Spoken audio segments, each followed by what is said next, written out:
Okay, so this is lesson 5, just so that you guys know.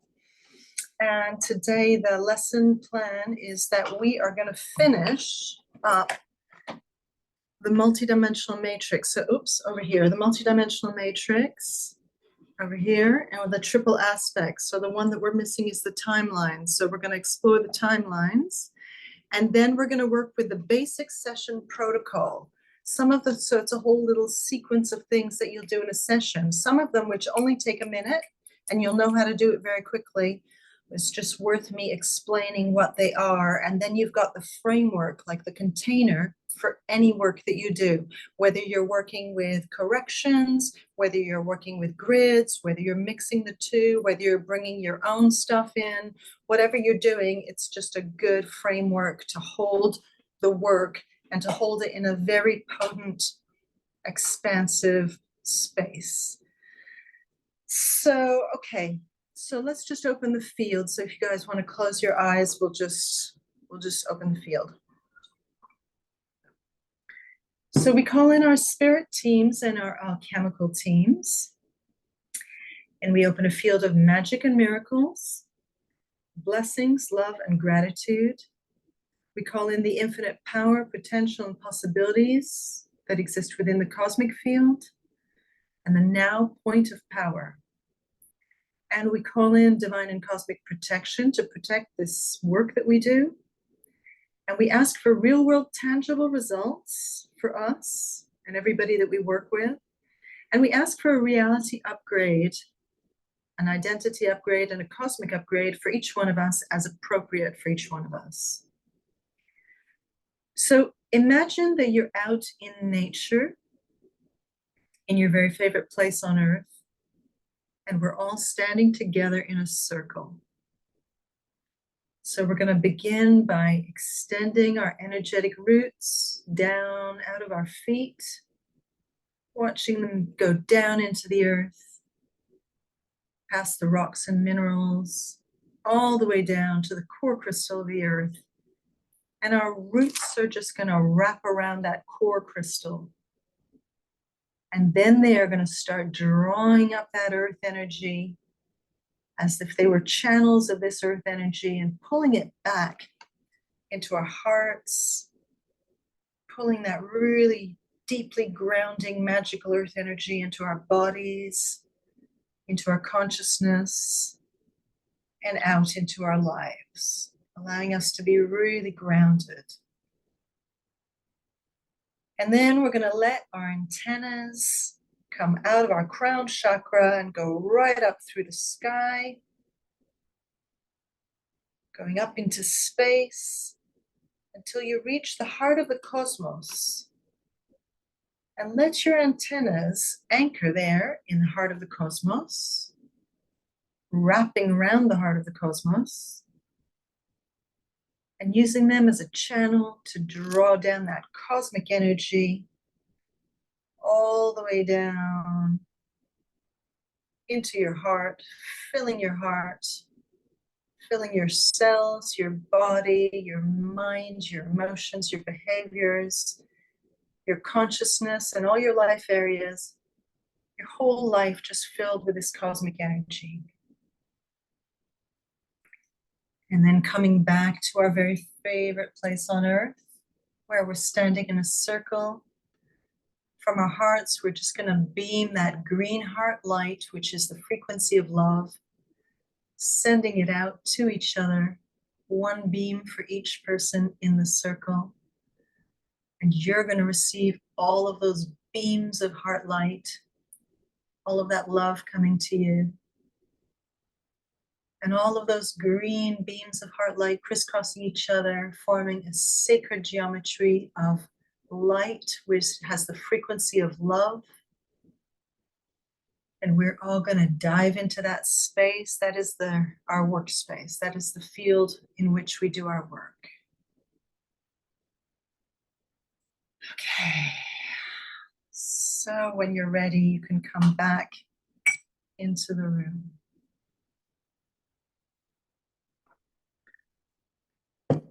Okay, so let's look at these inner timelines. So the inner timelines, the symbol that I use, so just to remind you, the core matrix is this. Oh, Christ, no, I'm sorry. It's the core matrix is this. There's the body, and down at the bottom is where I have the inner earth level, and then I have the cosmic level at the top. So that's the core matrix. So that's all the levels from the inner earth level to the earth level to the subatomic level, the DNA, and then the body and the chakras. Now, originally when I was designing this, every single circle represented a level, but I started downloading too many levels. And then it was like, well, I actually like this design. Do I really need to put more circles there to represent it? And it tested like, no, it's cool. So you might like to, you may find that you may tweak this map of our energetics. And you might want to put a heart in the center of that body if you're working a lot with the heart. Or, you might end up tweaking the board, but it's not like you need to rush to tweak it. It'll just come to you. If there's something that is really important for your version of your alchemy, if you're a heart-based alchemist, then you might really need the symbol of the heart there, for example. Or you might do things in more detail or in broader strokes. So, but it will evolve naturally. And then this was my symbol for the soul, and then the dimensions, and then this goes up to the cosmic level. So at this point, I'm kind of, it doesn't correspond exactly, but it doesn't matter. I know the map in my mind, and the map is just an anchor for it. And then here we have the externals, which is, all the, our relationships, our money, our health, our sexuality, our energy, our sleep, our vitality, our creativity, our home, our life purpose. All of these externals are there. These are all the inner aspects. The inner aspects are all those aspects that are kind of the inner aspects of your personality, of your being in this life, like the inner child, inner masculine and feminine, the inner archetypes, the inner identities, including the old identities or outdated ones that you need to get rid of, and also the fragments that we need to bring back through divine filters. So that's what we've done here. Now we're going to these inner timelines. So timelines are subtle alternate versions of you with frequency differences, but with this, it's the same overall life and the same overall person. So you might be on a lower timeline or on a higher timeline, and this can vary day to day. So this is something you might want to play with, is testing your timeline day to day. And sometimes when you're calibrating it, you might just contain the calibration and just say, just give me from 1 to 100. Don't start going off into the 3000s, because then it's a little hard to get a reference point. You know what I mean? Like, just every day I want to calibrate it between 0 and 100 so that it's, so that it balances out, really. Well, so that you can evaluate it, basically. But a lower frequency timeline is, okay, a higher timeline is more aligned. It's more authentic. It's more of who you came here to be and do. Whereas a lower timeline is just further away from that. And the experience can be quite different. So timelines are not the same as parallel realities. Parallel realities, we're going to go into that quite deeply. And I'm going to take you guys on a journey to a parallel reality. And you're going to see that you can have a different name. You can have a completely different life. And what we can do with parallel realities is, let's say in a parallel reality, you're really good with money. We can pull those frequencies and bring them down into this reality. Or you might have more health, or more beauty, or more love, or something that you know that you're really good at in a parallel reality that you just import. You import those frequencies. Timelines are different. It's very much you, but it's like a higher version of you or kind of a lower version of you. And all timelines exist at once, but we're only able to perceive one.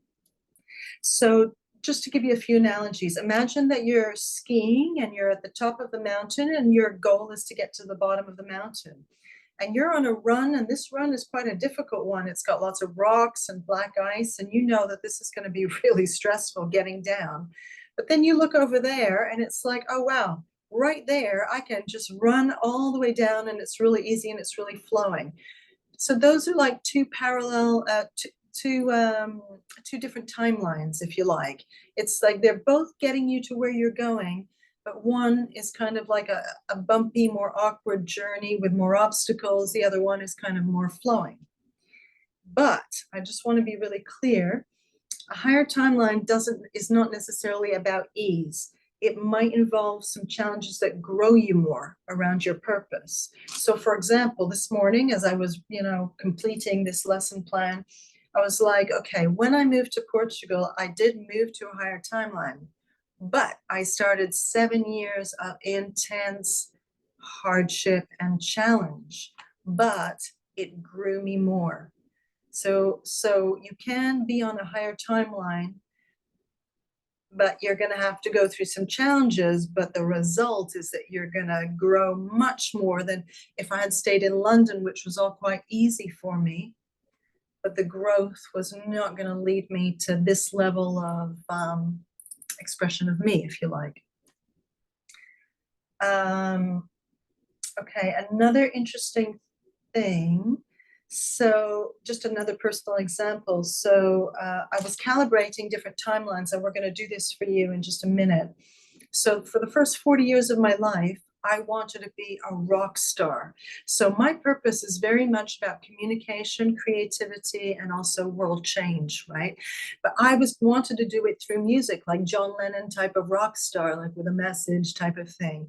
And I calibrated that. And in my mind, that is I was like, this is nowhere near as good as alchemy. You know what I mean? That's going to be low. But it actually came up at 90 and the alchemy came up at 130. Well, that rock star calibration at 90 really surprised me.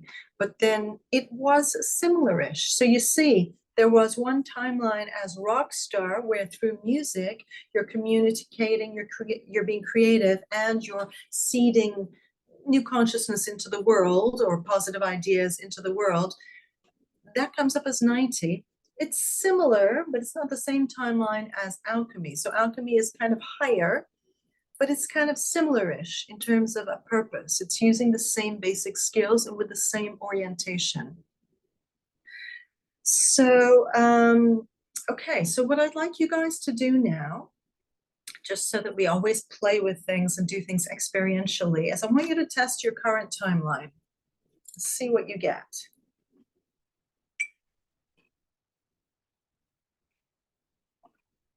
You might just say from 1 to 100, if you like, or if you understand, if you get the higher numbers and you understand what they mean, then that's totally fine.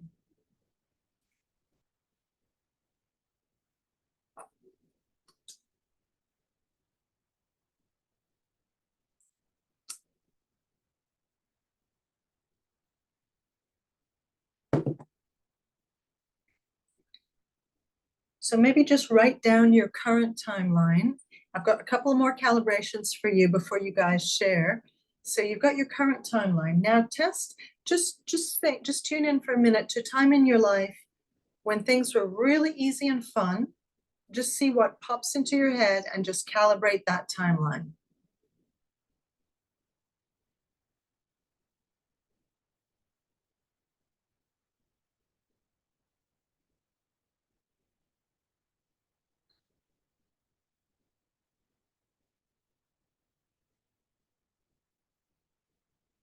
So in your book, just make a note of what that easy and fun timeline, just put when it was, like I was in love then, or I was, whatever it was, just so that, because, it's like we're consciousness scientists. You may be going back to these notes. So you just want to remember this in case you need to refer to it. And then I'd like you to think of a time that was more challenging. So just see whatever pops into your mind, maybe a time when things were really hellish, and just calibrate that timeline.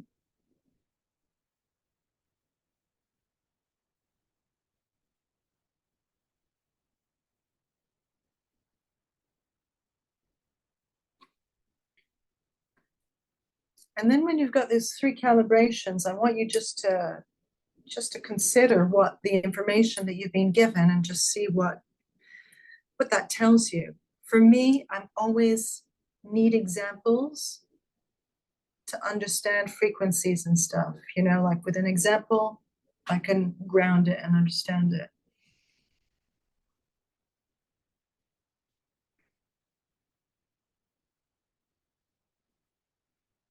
Anybody got an interesting insight from what you just calibrated? Like, did anything reveal itself? Or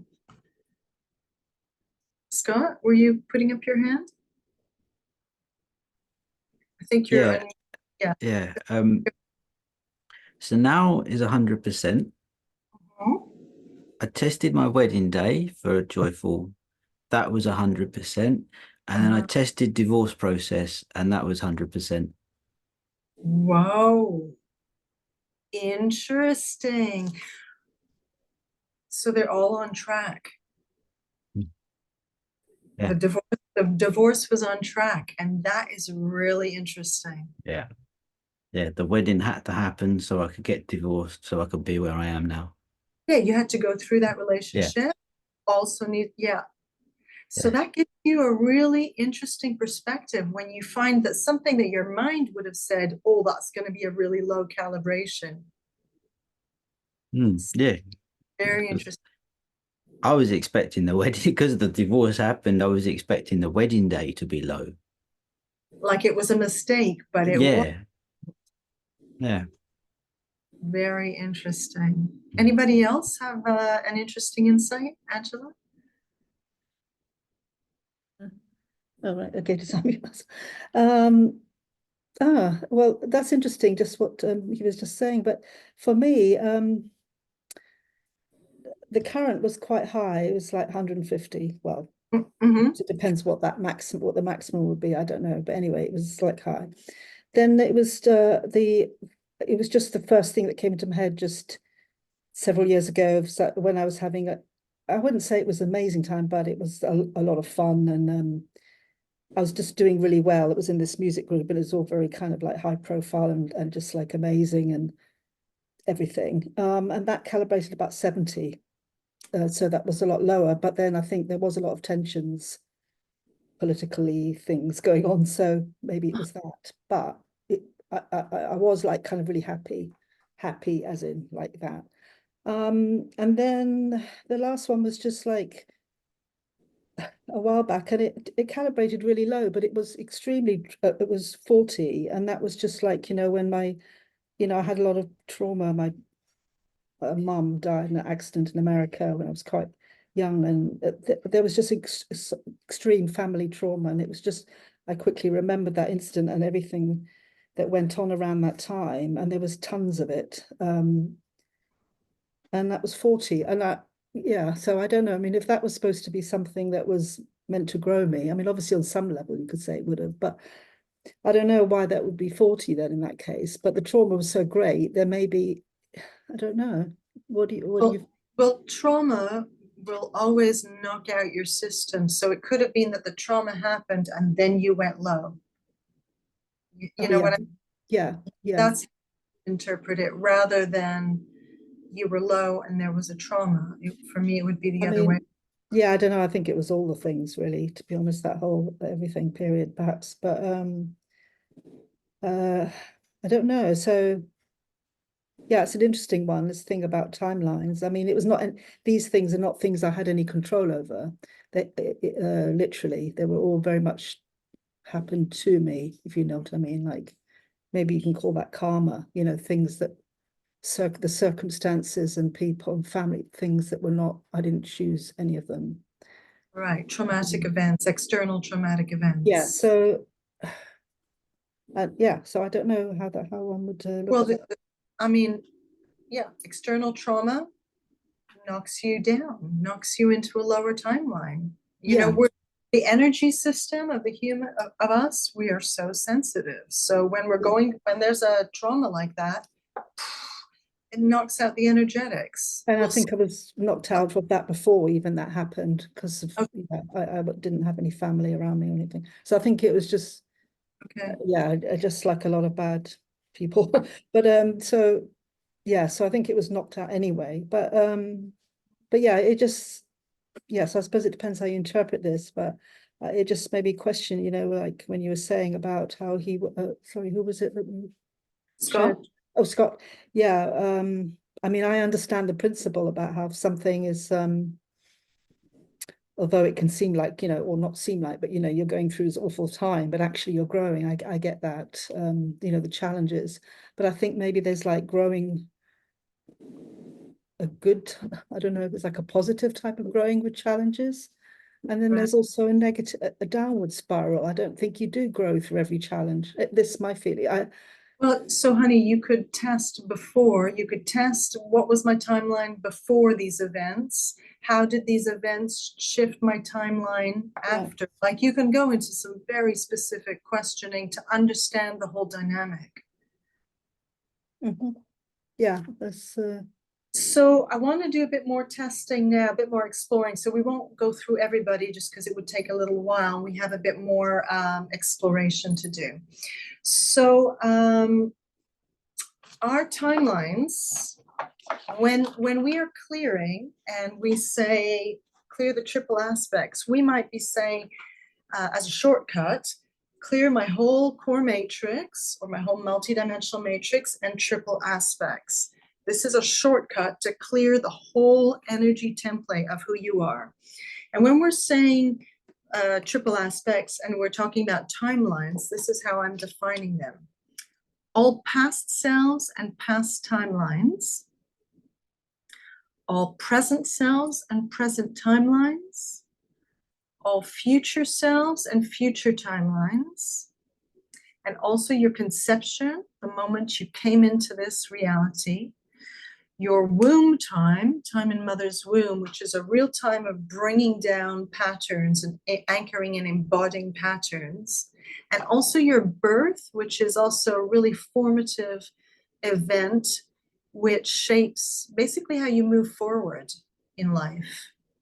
You know, going from one experience to another experience. Like when you leave home, if you were born a certain way, when you leave your parents' home, you might be repeating that birth pattern and so on. So these are real formative, these are the timelines.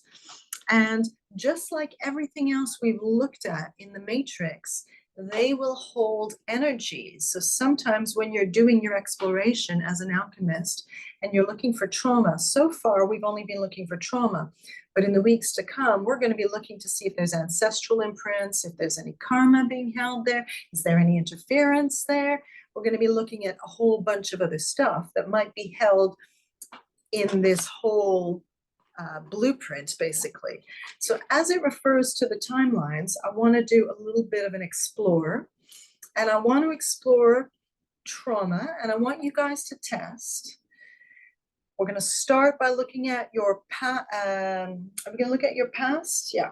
Hang on. What did I say first? We're going to start with past. So your past selves and your past timelines. Is there any trauma that is held there that is currently affecting you now? And if you're bored with testing for trauma, you could also test, is there any trauma or other block? You can broaden it out because it might not just be trauma. There's a whole shitload of stuff that can be held there, but we haven't got to explaining those things yet. So just test for your past selves and past timelines. Is there any trauma held there that is currently affecting you?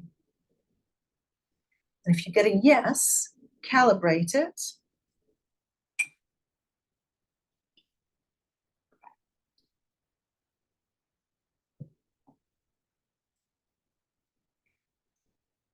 So make a note, past selves and timelines, trauma or other block, put the calibration.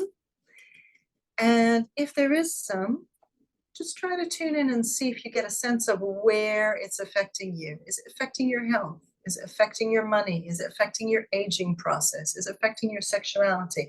Is it affecting your relationships? Is it affecting your a certain situation in your life or your home or your confidence, your self-worth? Just see if it drops in what it's affecting.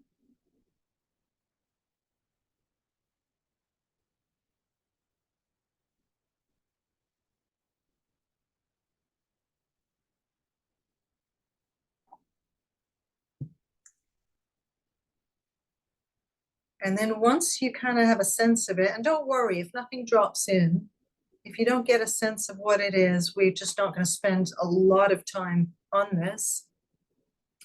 But if something drops in and you kind of get a sense of the body, you could obviously just test to verify. Oh, is it the body? Okay. Oh, is it my breathing that's always shallow? Okay, yeah. So there's some trauma in a past self and past timeline that's affecting my breathing. And then just ask your teams to clear it.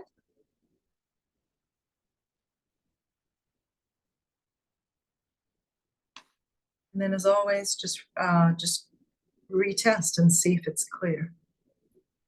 And if for any reason it's not clear, it may be a bit more complex, so don't worry about it.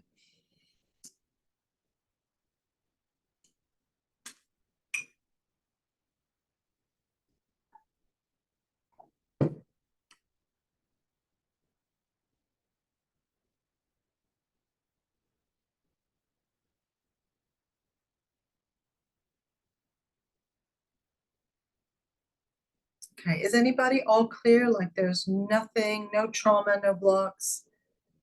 Cleo, Scott, Angela. Okay, and you guys, the other guys, do you guys just want to go in the chat maybe and just put it just to go faster? Because if we do a live Sarah, okay, brilliant, Sarah.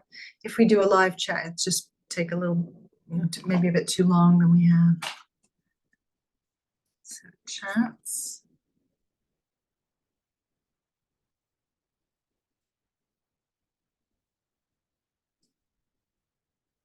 Angela, clear, okay, good.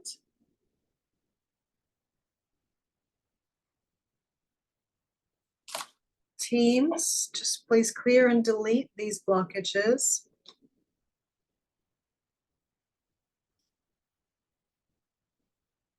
Okay, Debbie. Okay, so you had 100% blockages and it was around working with others. Okay, now, have you cleared it? And did it clear? Yes, good. Marcia, you had some blocks? Okay. And did you get what area it was affecting? Yes, I did. Health and money. Okay, and did you clear it? Yes, I did, and there's nothing there. Brilliant. Okay. Yep. Silesia, clear now. Sebastian, did you find anything? 70 block, clear now. Boys, you guys, Chris and Roland?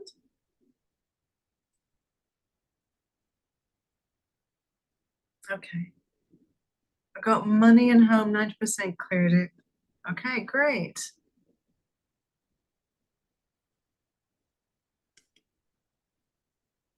Pete, all clear now. Blocks in self-worth, karmic, and society. Brilliant. Didn't get it now. Okay. I know we're kind of working fast. Okay, guys, let's go into your present selves and present timelines. You are testing to see clear, no blocks. Brilliant. Well, yeah, so present selves and present timelines. Are there any blocks or trauma in the present selves and present timelines? If so, what's the level? Then you are tuning in to see what area you get that it's affecting. You can calibrate just to verify that. And then you ask your teams to just clear it.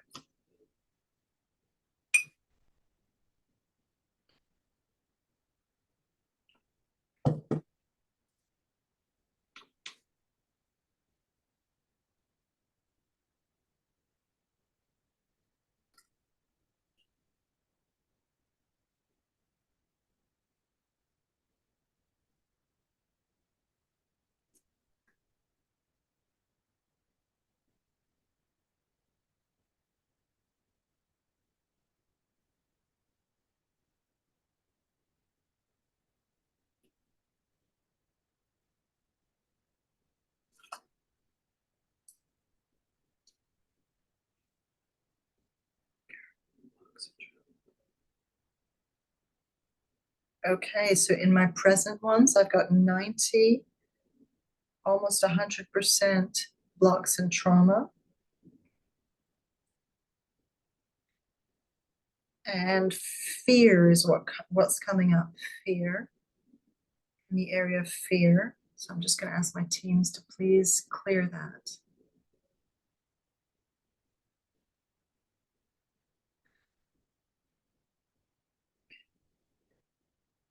And now that's coming up as clear.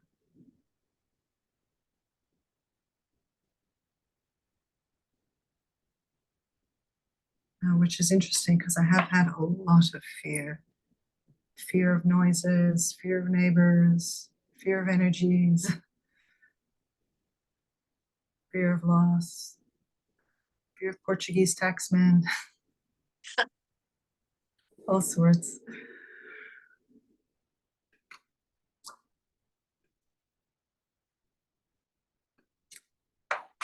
Okay, let's have a look at what you guys are sharing. So, Cleo, no blocks. Is that for the last one? No, you have some for this one. Okay, carry on. Marcia, you're all good? Nothing? Think Pete, 15%. Area justice cleared. Nice. Okay. Angela, 80. Health success cleared. Nice.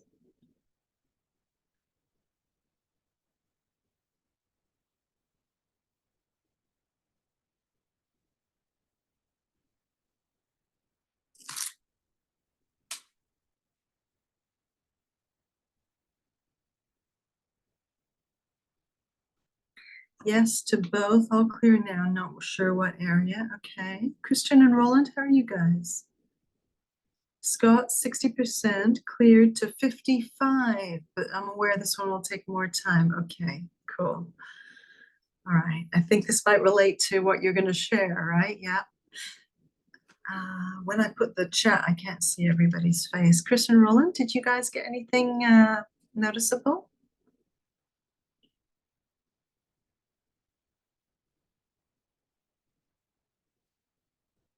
Chat again. Sebastian, health, 90% now cleared. Okay, cool. So it's so interesting where blockages anchor themselves.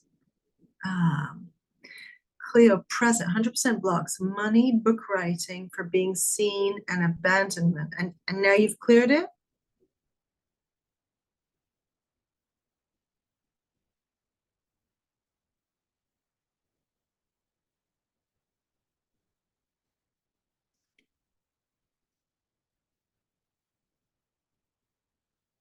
And Chris and Roland, how are you two guys? Is Lizzie all clear now? Did you get some blocks, Chris?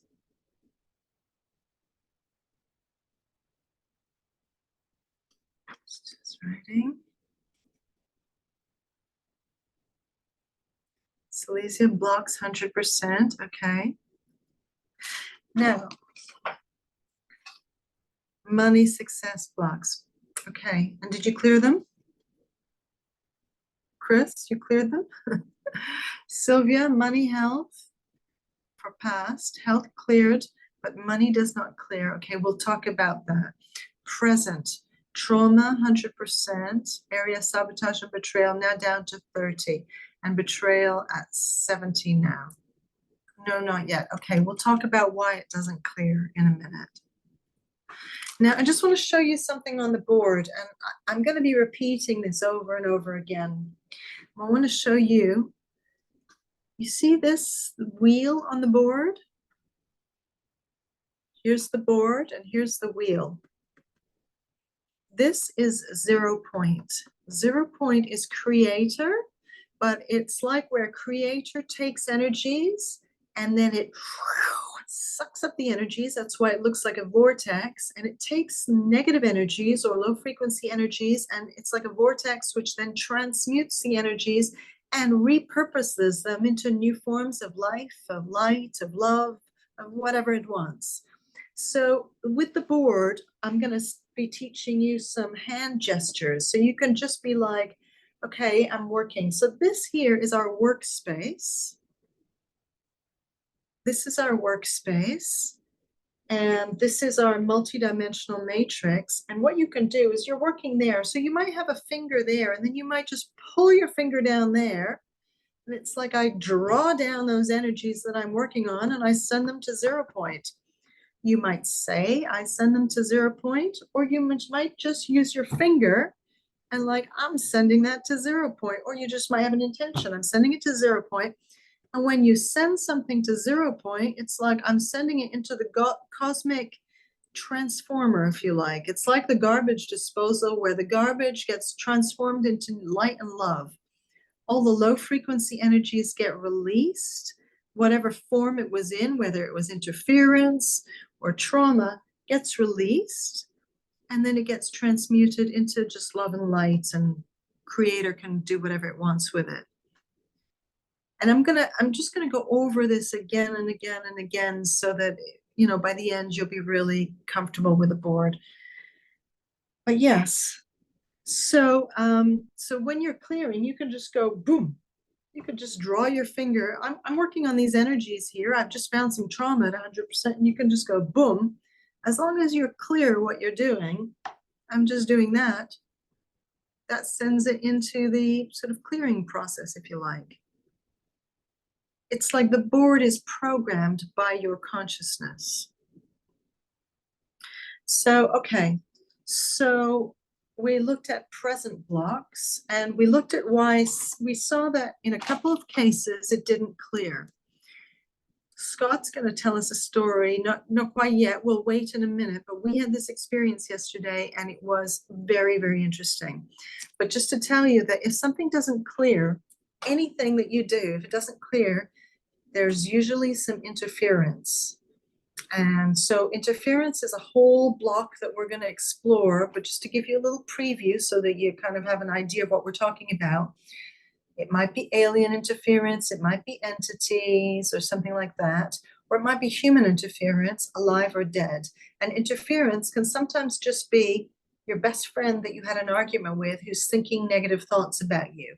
They're not sending you dark energy, or they're not trying to hex you or curse you, but they're just having some negative thoughts, or even just some fixed thoughts about who you are, and that's creating interference, and that blocks the release of something.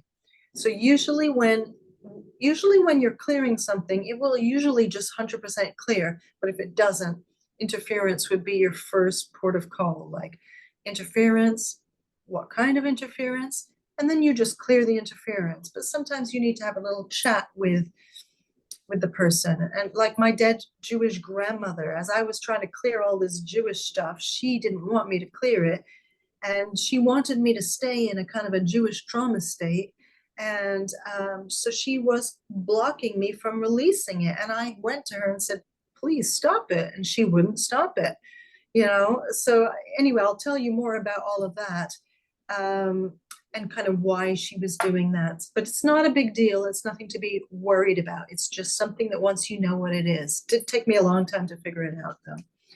Anyway, let's move on to future self, your future self, because this is a little more subtle and it's kind of interesting.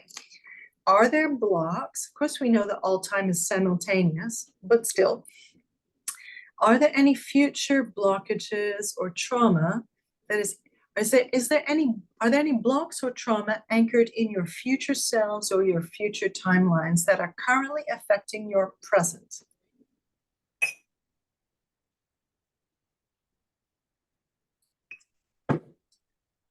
And if so, identify what area and then ask your teams to clear it, or if you like, just 0 point it. Ask the teams to 0 point it.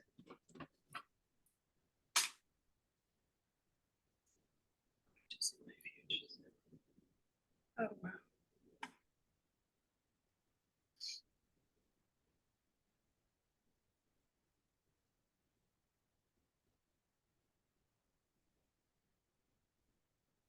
Okay, so I just got like 190 in my future self and future timelines, and it's around my new home. So I'm definitely going to clear that. So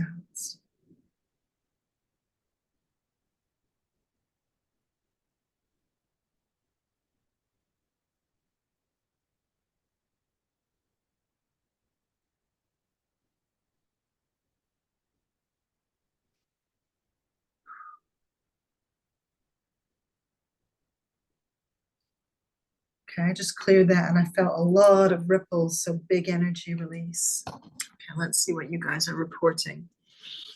Sylvia, nothing in your future. Okay, you dropped the sabotage to 0.8 cleared, but betrayal did not. So you would do a little investigation. Maybe test if there's any interference. Cleo, none. Nothing in your future timelines. Okay. Pete, I got 0 in my future timelines. I asked if they were affected by the clearing we just did and asked for the figure as if I had not done the past 2 clearings, got 60%. Pete, so brilliant. Exactly. That's exactly what I got myself. By clearing your past and present, sometimes that you then get a clear future. So brilliant. Thank you so much for saying that. Sarah, embodiment block, 40%. Brilliant. You got that too, Sylvia. Debbie, 70% unsure what, sent to 0 point. Okay. Future timelines, 250 around grief, loss, and career. Brilliant, hun. So I guess you've 0 pointed that. Okay.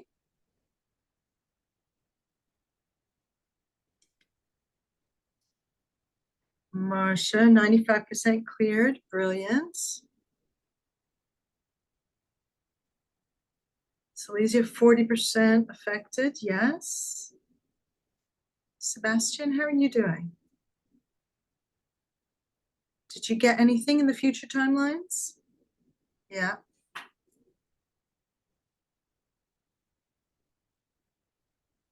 %50 money. Okay, so 0 point that.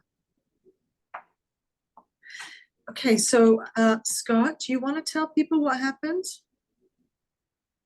Like briefly tell them what happened yesterday?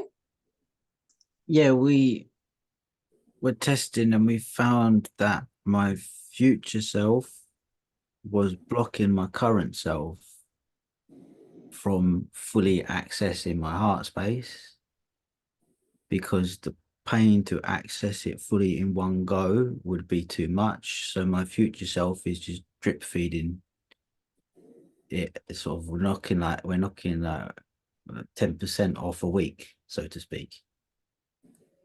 Like 10% of the blockage is being knocked off each week. So it's like letting the steam out psh, psh, a little bit at a time rather than it blowing a gasket, so to speak.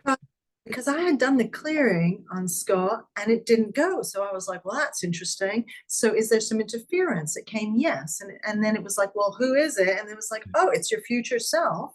Why is your future self stopping? And the future self was protecting him so that because he needed to release.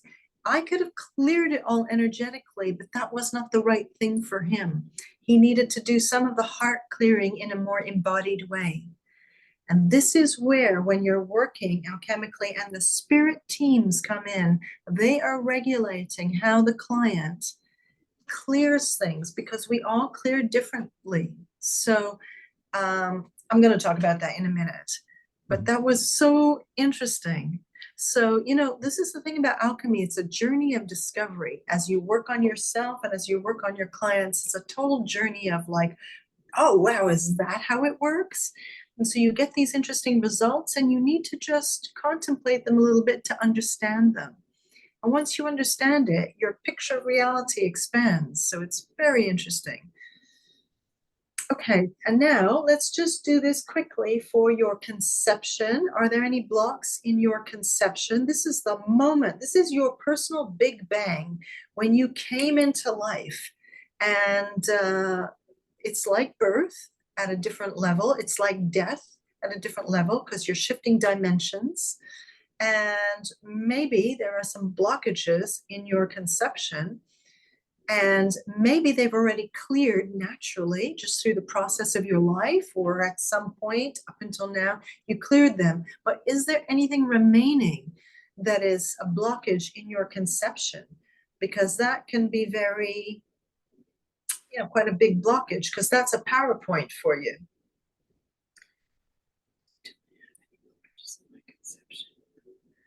Oh my God, I got 90% blockage in my conception. Okay. And it's telling me that it's affecting everything. So I'm gonna 0 point that.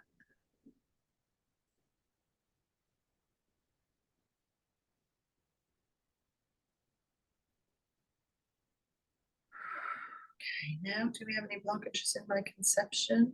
No. None. Okay. Let's see what you just said there. Because of the other clearings. All right. Okay. Because of course conception is in the past, isn't it? So anybody else?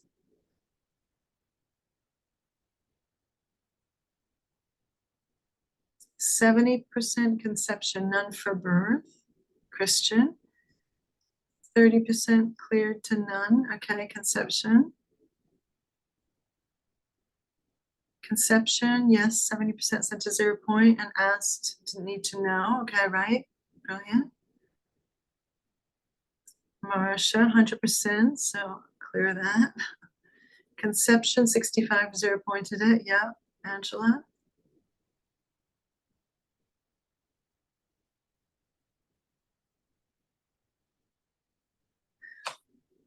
Okay, when you've done that, go on to your womb time, your time in the womb. Are there any traumas? Silesia conception, 0 blocks, all cleared, nice one. Sebastian, 20% now cleared, brilliant. Okay, womb time. Are there any remaining blocks or trauma? Okay, I've got 30%. Conception, 80%. Pete, issues concerning my mother, sent to 0 point cleared, beautiful. Okay, so womb time, I've got 30%. It was affecting my music. Okay, so.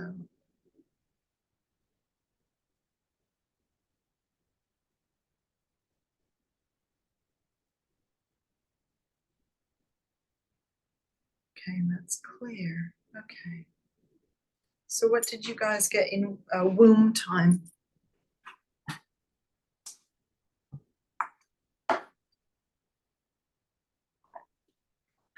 Christian, 30% around money. Okay, 80% womb time stuff.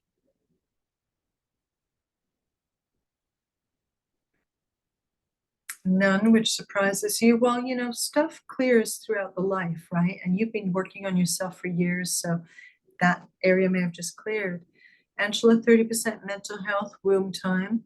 Scott, 50% clear to nil, womb time. Womb time, 20% mum's trauma. Yeah. Pete, womb time 0. Great.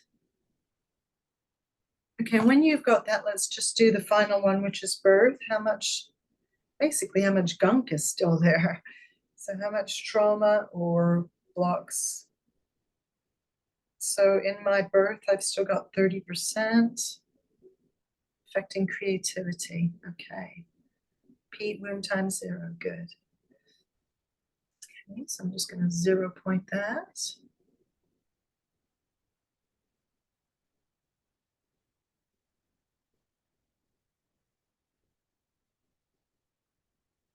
Okay, that's clear. None felt blissful. Yes. Now I'm wondering if you guys are getting a little bit of an energy sensation when you're clearing stuff. Yes. You get a feeling when the stuff is clearing? Yes. Sebastian, 60, nurturing, around nurturing, now cleared, brilliant. Sylvia, womb time, 80%, affecting money, breathing, death, now 30%. Have you tested if there's some interference? Interference. Did you identify where it was coming from? Ask if it's a person, alive or dead, male or female. If not, it would be more like alien or something.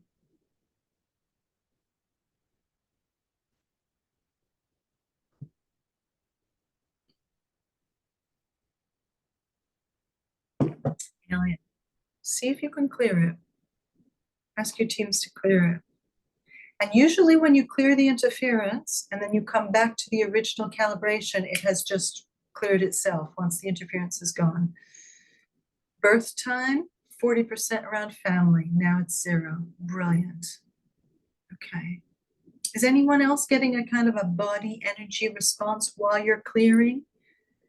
I get ripples in my ears. My ears kind of do a little bit of like that, a little bit of a shaking in the energy field. Pete, birth 80% linked to loss of home, of course. Sent to 0 point cleared. So interesting. Cleo, 50% around relationship with mom. Clearing feels like an endorphin rush. Great. So nice to have that stuff clear, right? To have your whole birth time and your womb time and your conception clear. Marcia, 80% and interference by a woman. So a woman, was it alive or dead? Family member?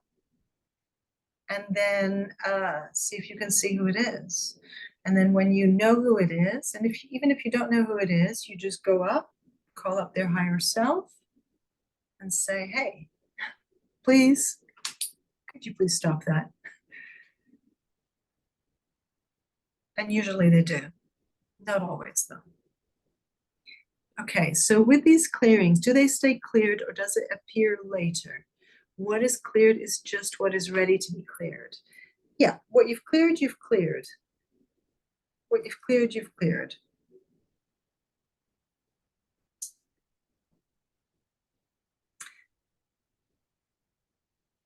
Now, if you get traumatized, like if you have a car accident or your marriage breaks up or you lose all your money or you lose your job or you lose your home and you go through some kind of trauma, then energetic trauma will go into your system probably and knock out your system again. It probably won't be exactly the same trauma that you held before, which you've already cleared. It'll just be wherever it needs to go, basically. So with these clearings, yeah. But if test, what do you mean test antler time more will come up? Another time? Sorry, just quick, yeah, I keep doing a typo, sorry, just I just quickly meant yeah, does it if you test another time, you know, like weeks, months later, I mean, obviously bar another Trauma. disturbance happening, will more things come up that are ready to, in other words, is it just what's ready to be cleared, not necessarily everything in one go? Well, you can ask the pendulum. It can be. Like you can ask, is that is completely clear, or is that just what's ready to clear now? Okay. Yeah. Thank you. Yeah. Sebastian, 20% relationship to mother now cleared. Okay, so do you guys have a feeling for these timelines?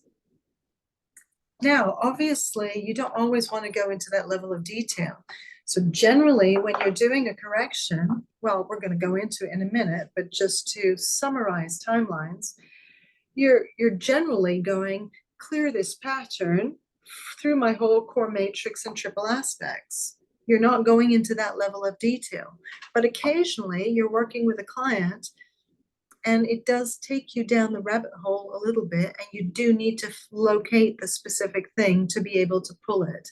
So you need to know how they work, but day to day, you're not going into, you know, with every client, you're not going into every aspect of the timelines unless it tells you to, you know, unless it's like, for some reason, it's showing you, oh, there's something in the timelines. You need to get a bit more specific. So now that you've tested on yourself and kind of got a picture of how they work and how they anchor stuff, and you know, like I said, they can anchor a hell of a lot more than just blocks and trauma. They can anchor ancestral patterns, karma, interference, all of that stuff, which we're going to be going into. Yeah, that stuff may come up. So just so you understand how to go into it in depth if you need to. But generally, you're just going to say clear the timelines. Okay, does anybody have any questions about timelines before we move on to the next thing, which is basically a session protocol with the stuff that Cleo was asking about, like opening the field, closing the field, a bit about the teams, a bit about the commands, a bit about any. Okay, so let's just go on now to the next thing. So just a reminder about this multidimensional matrix. I've said it a million times, but basically it may evolve for you over time. Always trust your instinct. If you keep on seeing something in that matrix, that seeing a heart there and knowing that I need to put a heart in there, just trust it. Let yourself adapt the map according to your perception of reality, because that is the only thing that's going to work for you. You know, forcing yourself to squeeze yourself into someone else's map of reality is never going to work. So you have this one and work with it. But if for any reason something doesn't speak to you, don't worry about it, and don't go, oh my God, I never work with the timelines, and judge yourself because you're not resonating with the timelines and you've dropped it. Because when you say to the teams, clear the whole thing, it'll clear the whole thing, even if you haven't. You know, like I don't mention the heart every time, but I know that the heart's getting addressed because I always say clear everything. So let me go into this basic session protocol for you. So this is, you're going to work this way, whether you work on yourself or whether you work with clients or whether you work with situations. So if like the bank is blocking you around something and you're giving yourself a session on this external situation, you're going to still work with this basic setup. So number one is you're going to call in your spirit teams. So you're calling in your spirit team because they're just supporting you. But then you're calling in the client spirit team, and that is a little bit more important. And the reason you're calling in the client spirit team is because the client spirit team knows exactly what's going on in their matrix. So the client spirit team is going, well, all the blockages are in the heart. You don't know that. Your spirit team may not know that, but their spirit team is regulating the work that you do with them. So it's like, hey, it's all in the heart. And another important thing that the client spirit team knows, or if you're working on yourself, that your spirit team knows, is just like Scott was demonstrating to us, that we all shift in our own way. And so one person is like, boom, with one energetic command, you can clear all of that stuff. But another person needs to clear it, like Scott was like, yeah, Dominique could clear it all now energetically, but that wouldn't be right for him. So we're just going to stop that. And we were able to clear 50%. And then we knew that it needed to be cleared over 6 weeks with about 10% a week needed to clear. And he needed to do it in a more embodied way. And he needed to do it also maybe in his own alchemical way, because he's such a strong alchemist that maybe he was going to learn some stuff through clearing it himself. You see, so that's his spirit team. So that's why you call in your spirit team and their spirit team. So boom, that takes you 10 seconds. That's your opening statement. It's like calling in my spirit team and my client's spirit team. And then you call in the alchemy teams, because the alchemy teams have the technology. All the technology that you're working with, it's their technology. I don't have to know the inner workings of all the technology. At first, I thought I did. And then I realized, no, I don't need to know. I'm working with these earth grids, star grids. I'm working with these alchemical commands. I don't need to. I am the operator on the ground, but the teams are the ones that have the technology. So you call them in because they have the magic, if you like. So calling in my spirit team, calling in their spirit team, calling in our alchemy teams. And then you open the field and you program the field. The field is your canvas. The field is your workspace. So if I didn't program the field, how potent do you think it would be for healing? And you can test that now. If you want to test it now, test the field. If you're going to do some alchemy in a field that doesn't get programmed, I'll just open it, but I won't program it at all. What's the potency of that field? So I'm getting 20%. And then I have my standard opening the field kind of thing. And that's coming up at 100%. So that is the difference in potency between an unprogrammed field and a programmed field, which I'm going to explain to you. So you're working in a field of consciousness. So my way of programming the field, which please use it if you like, please change it if you like, do whatever feels authentic and interesting to you. I always start by programming the field. I open a field of magic and miracles. Why do I do that?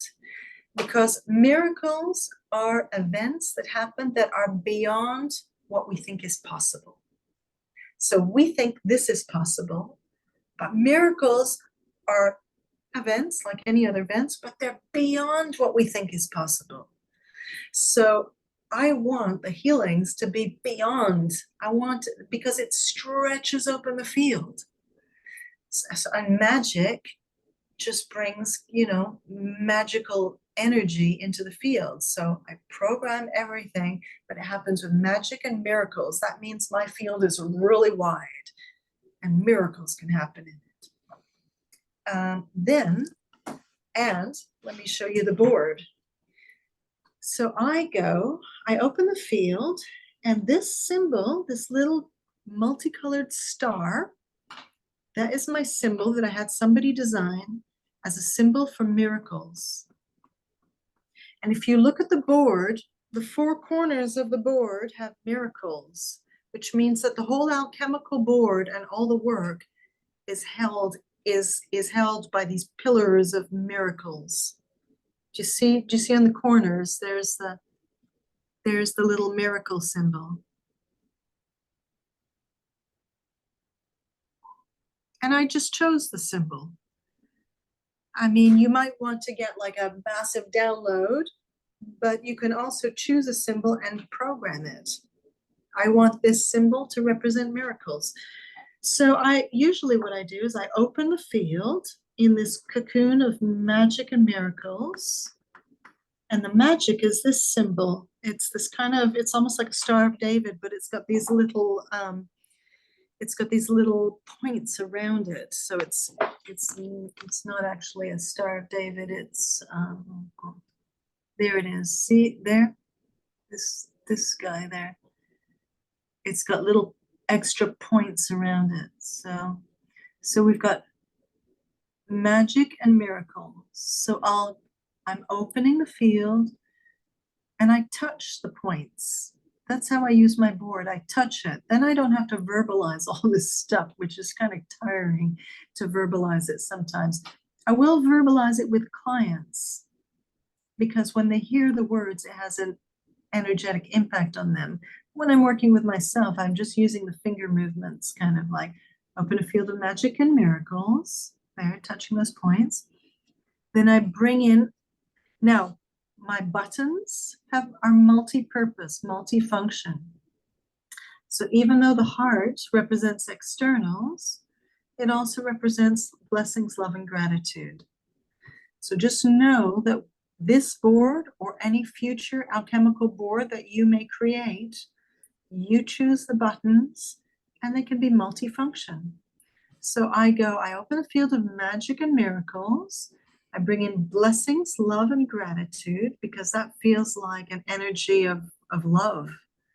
And blessings has quite a miraculous kind of energy.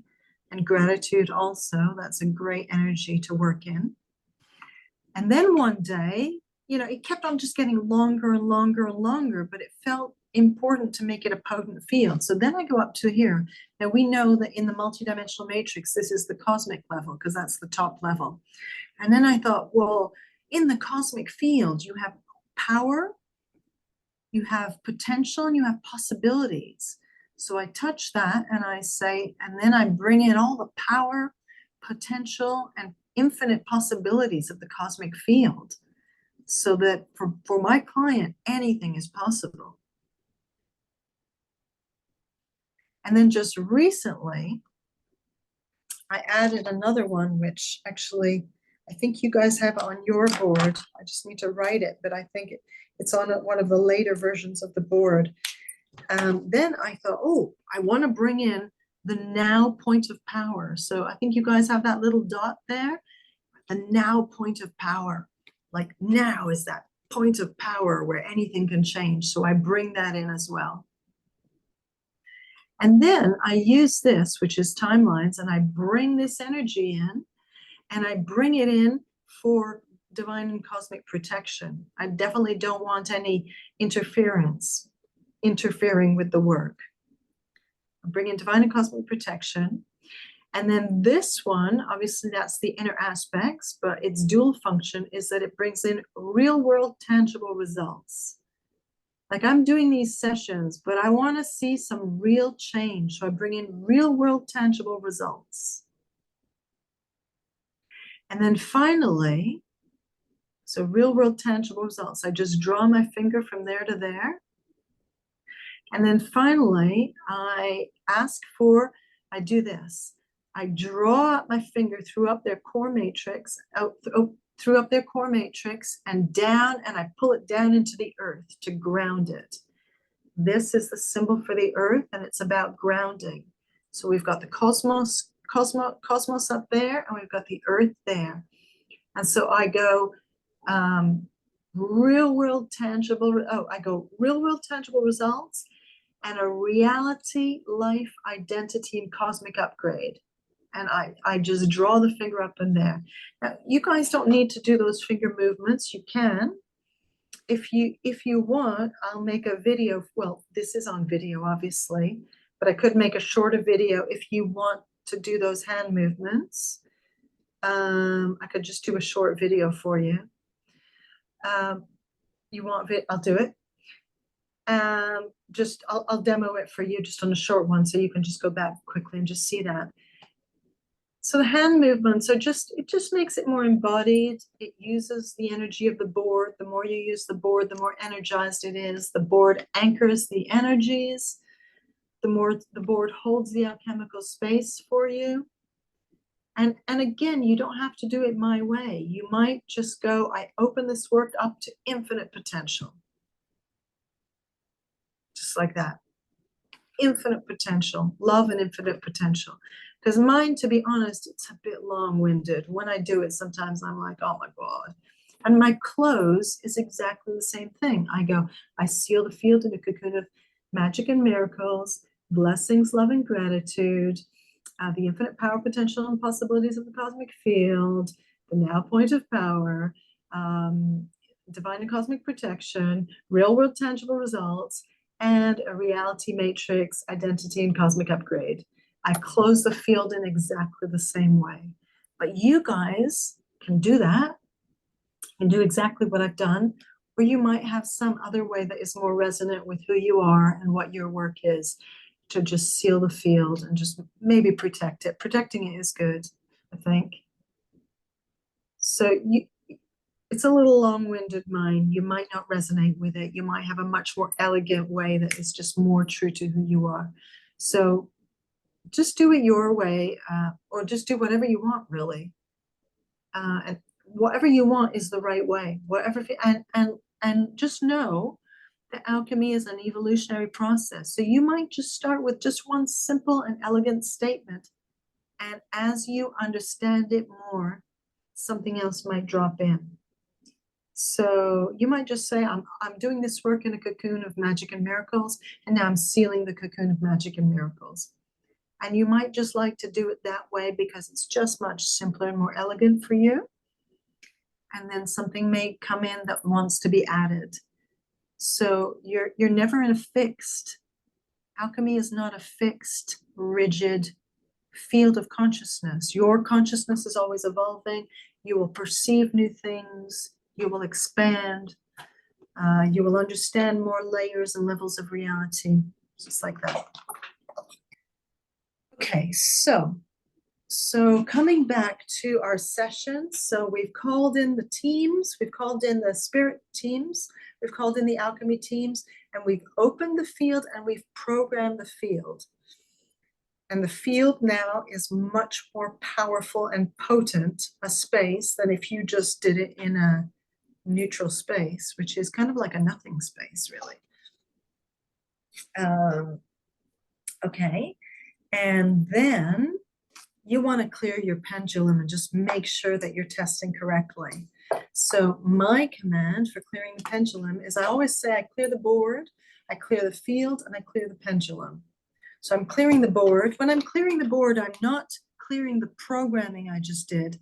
I'm just making sure there's no old energies from an old session. Of course, I always clear the board at the end of every session, but that's just how I do it. Clear the board, clear the field, clear the pendulum. It's just automatic for me. But you might just have an intention. You might just go clear. You might just look at the pendulum and just go clear. And to be honest, that would be a lot more fun than all these bloody words of mine, which is a little bit boring. But so just trust yourself and just know it's all about your intention, right? You know, like I have my little rituals, well, I've detailed rituals, but you might just go, you might look at it and go clear. You might not even need a word, but do make sure that your pendulum is testing clear. And just know that when you clear heavy energies, it can get knocked out. So sometimes you need to just retest it during the session. So once your pendulum is clear, you're going to ask your client what's going on. And you're going to make notes. So the client says, or if you're working with yourself, you're going to say, I'm feeling angry. I'm feeling ripped off. I'm feeling abused. I'm feeling hurt. Just looking at the chat, the words, like the words, Church of Alchemy, that's cool. Yeah, so your client tells you what's going on. Now, when the client tells you what's going on, or when you're talking about what's going on for yourself, it's not so much about the story, it's about the feelings or the situation. So like I got ripped off. So you know there's some ripped off energy, probably some ancestral stories of being ripped off. And what are the emotions? I feel angry. I feel murderous. I feel abused. Oh, they said they've got abuse. I'm going to have to work on the whole block consciousness of abused. I'm going to work on the whole block consciousness of anger.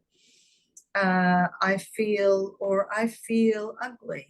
Okay, I'm going to work on ugliness. I'm going to work on. So you're going to write down what they tell you, the essential stuff, and then you're going to calibrate it. You may locate it, or you may just do some commands that clear it through the whole multidimensional matrix and triple aspects. And so then they've told you about 10 things. You're going to do your command. So you're going to do your command. Now you're going to say things like, I'm going to clear the whole block consciousness of abuse.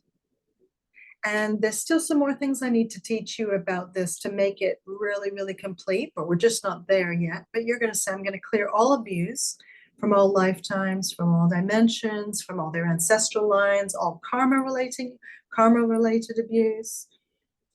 You know, and you could just say, I'm going to clear the whole block consciousness of abuse. But basically your intention is not just to clear the little bit of abuse that they're feeling now, or the little bit of ripped off. If you've been scammed, for example, it's not just scam in this life, it's scam multidimensionally, because you can clear it in this lifetime. But if it's still running in another dimension of them, well, it may still come up in their experience. So you want to make sure that you clear multidimensionally and that you clear through all layers of it. So you can say things like,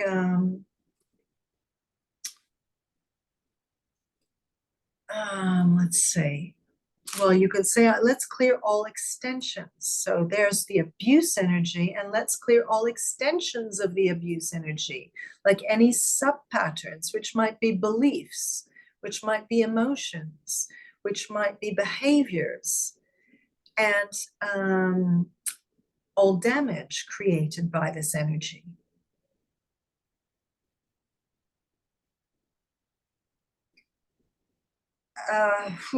It gets very complicated, right? Because you're trying to be very thorough. So you want to say to your teams, I'm clearing this whole block of consciousness, including all extensions. So you could say full sweep, Full sweep means going through everything, through all timelines. Now, so what you want to do when you clear something, so basically you want to use whatever words you want to use, but you want to have an intention that you are clearing all of it. So you're working in a block consciousness, and anything else that resonates with this, whether it's another experience, whether it's another lifetime, whether it comes from karma, and all of this is going to make sense when we go through the past lives and the karma. So, you know, I just have to put things building block by building block. So I hope this is making sense to work with it as is right now, because there's still some more elements to come in. But you're working with the consciousness, and you want to really encompass the whole of this anger, or the whole of the wherever I've been scammed, or the whole of wherever the authorities have victimized you, or the whole of the health problems. You want to take that whole block consciousness in all its expressions, in all its extensions, all the damage or how it's affected your multidimensional matrix. And then you want to clear it wherever it's anchored throughout your whole matrix and triple aspects. And one more thing, you want to clear it multidimensionally through all timelines, all lifetimes, all realities, all dimensions. So you're kind of clearing it vertically. In other words, you're releasing anywhere it's anchored. So we're going to absolve you of having to go through all the layers and locate where it is. Sometimes that will come up and you will do the work that we've been doing. But sometimes you're just going to say, I'm going to clear it through the whole matrix.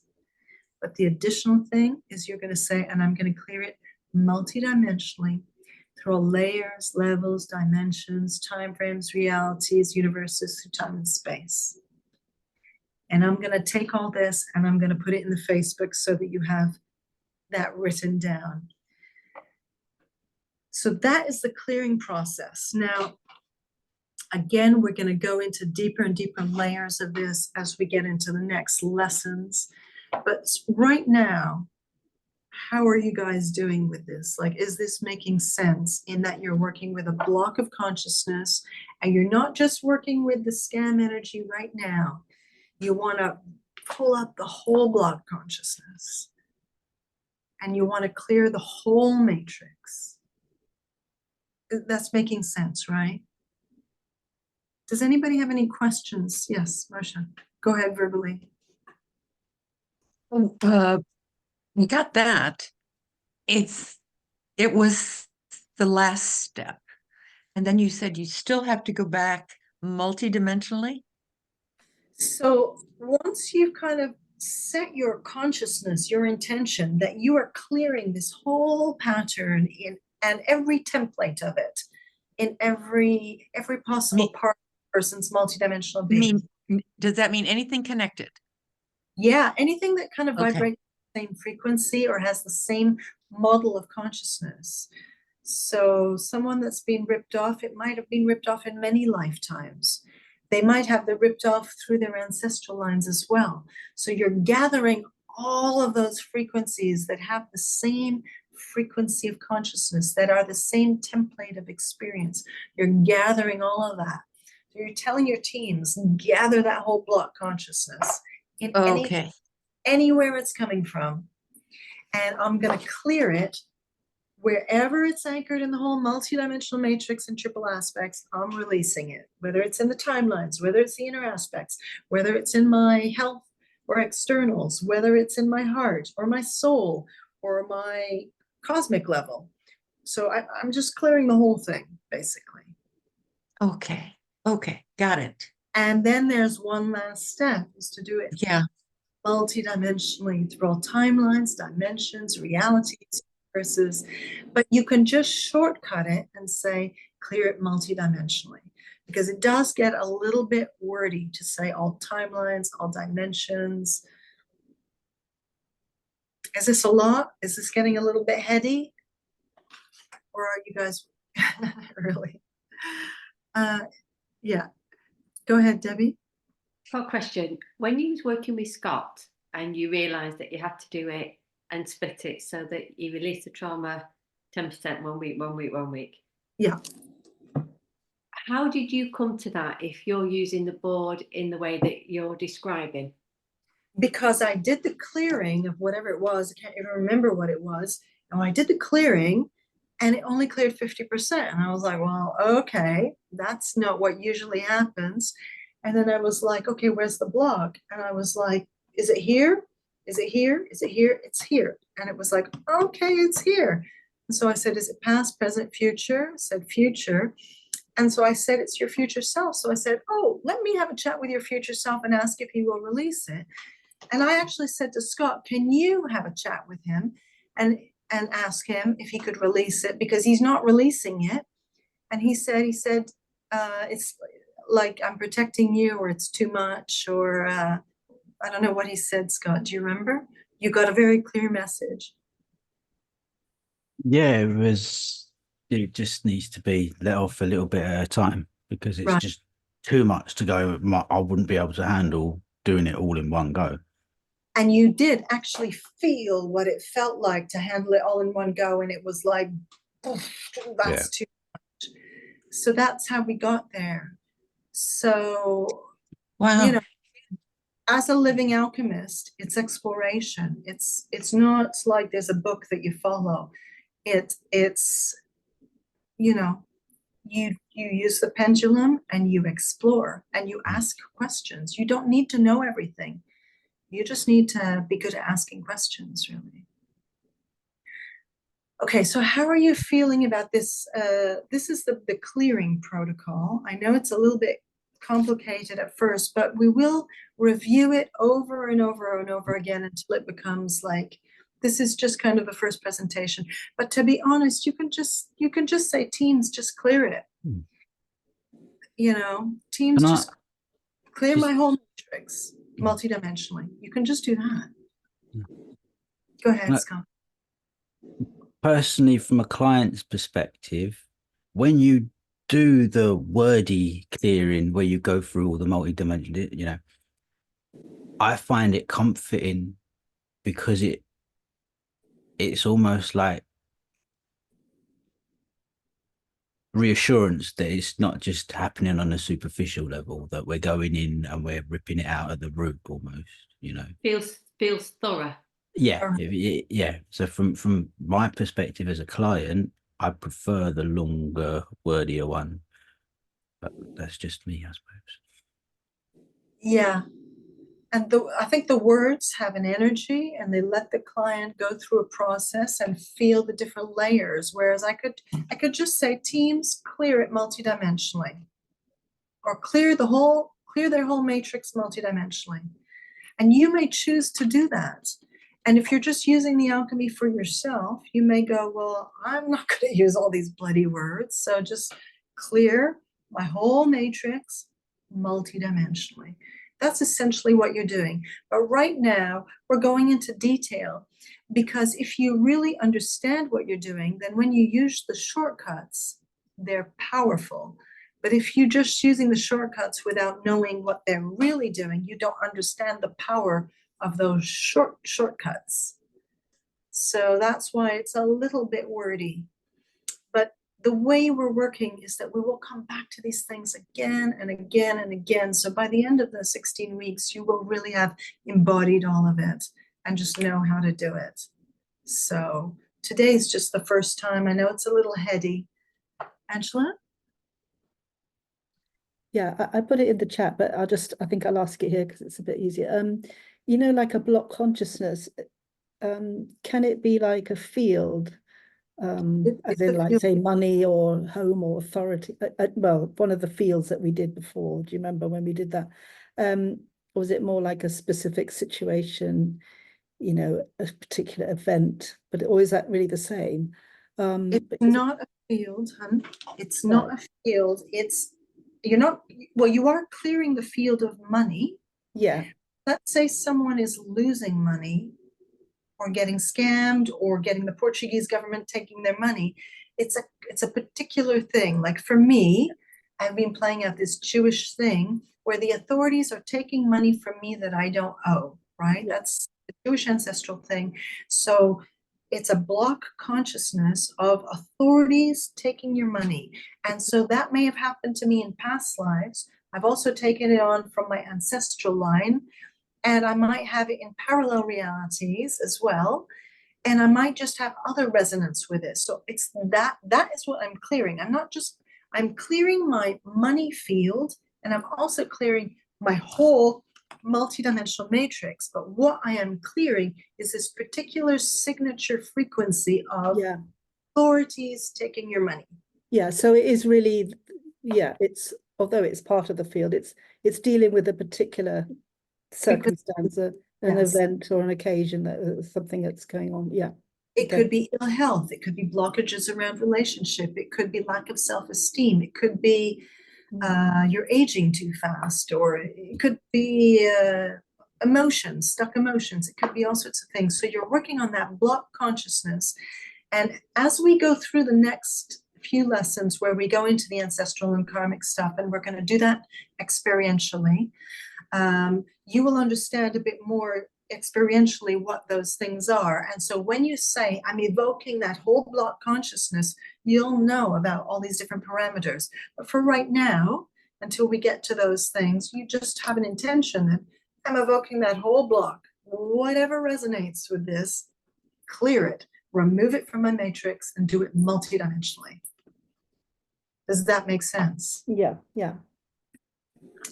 I have a question about parallel realities. If you know that a client's being affected by parallel realities, do you then have to clear all the trauma and clear the parallel reality multi-dimensionally through all triple aspects and everything in that way? Or do you just say clear everything about the parallel reality? I mean, how? So we're gonna do a real exploration of that, and I'm gonna take you to parallel realities to experience one of your parallel realities in a couple of weeks.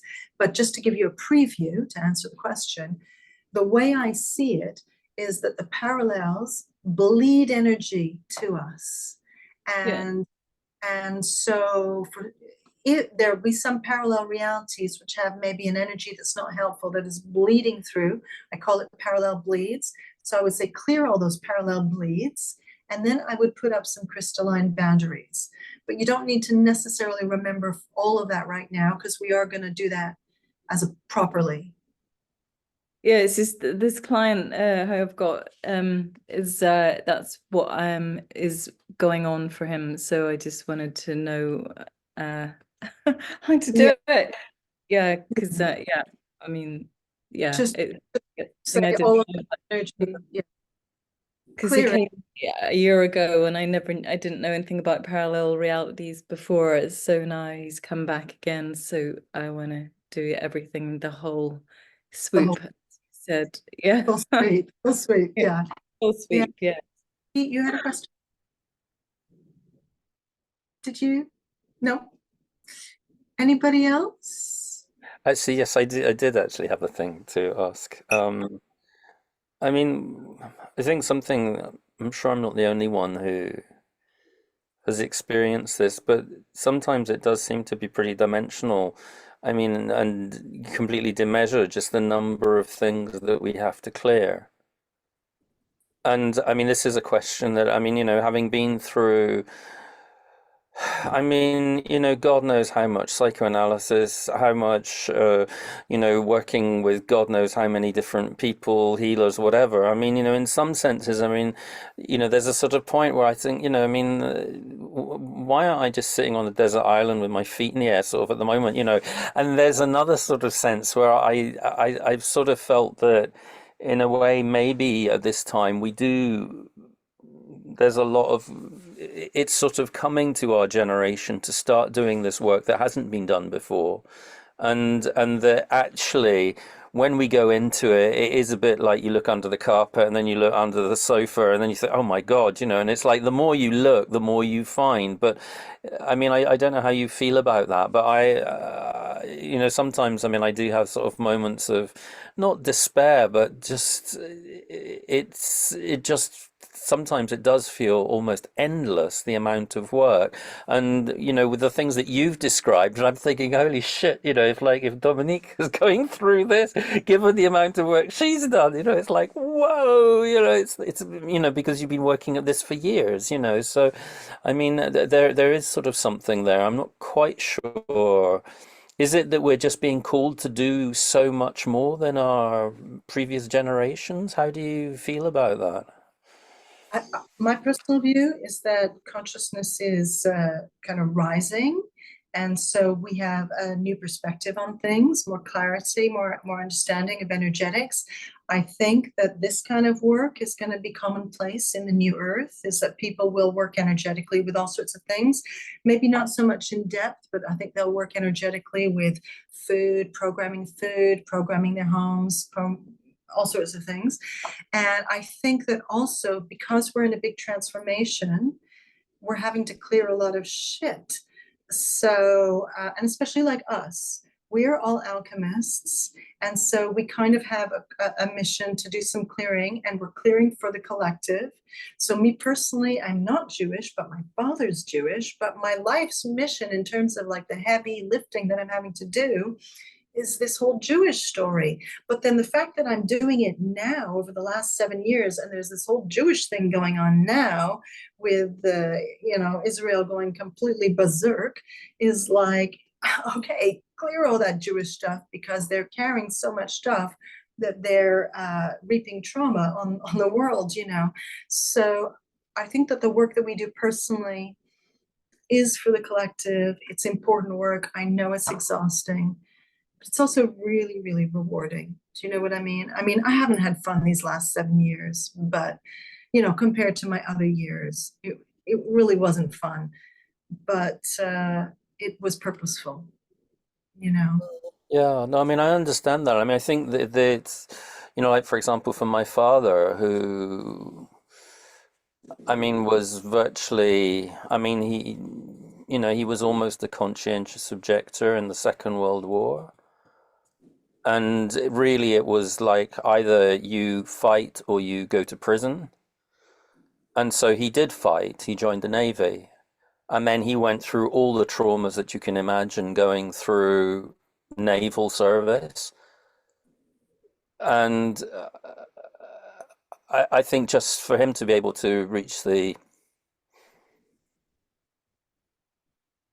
ripe old age, of 81, be able to have a family, be able to look after them, be able to hold down a job. I mean, the amount of trauma that he must have had to just bucket and not deal with. I mean, I think, from my perspective now is absolutely extraordinary, because he held it together.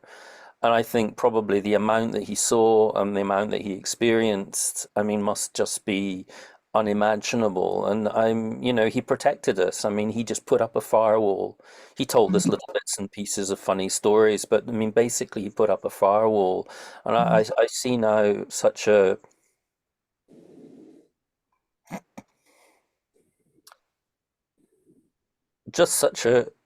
great strength, in wanting to protect those who were his nearest and dearest from what he'd been through. I realized that must have taken him completely, to the edge. So in a way, it's like we are kind of going through a lot of very deep stuff that has been, in our families, stuff that hasn't been said, stuff that has been just bundled back. And in a way, it's maybe that awareness that I can certainly feel. Exactly, because that is unprocessed stuff. Yeah, sure. My father was the same.